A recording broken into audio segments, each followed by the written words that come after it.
I've made use of Fourscore to write in that notation for that piano part at the top of the score. And I've also written a lot of other things. Check out what my chart looks like now. It's kind of cluttered, but it works for me live. I've written in some bar lines like I suggested earlier, but the main thing I want to show you is I've written out the notation for that piano part at the top of the page.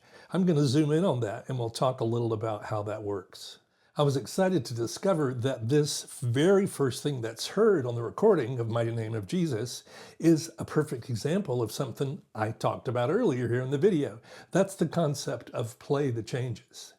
Now, play the changes, remember, is that idea that says some of us play too much. I know it's true of me sometimes as a player. It may be true of you as well. So learning what the minimum we could play is a very significant skill. So that's what play the changes can help us do.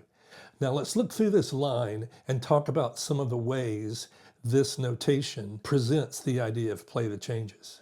I grayed out some of the parts of the line. I did that because the measures that are still clear on the screen give you that perfect example of play the changes. So for instance, in the first measure where we see the A chord, that sounds like this: 3, 4, 1, 2, 3, 4, 1, 2.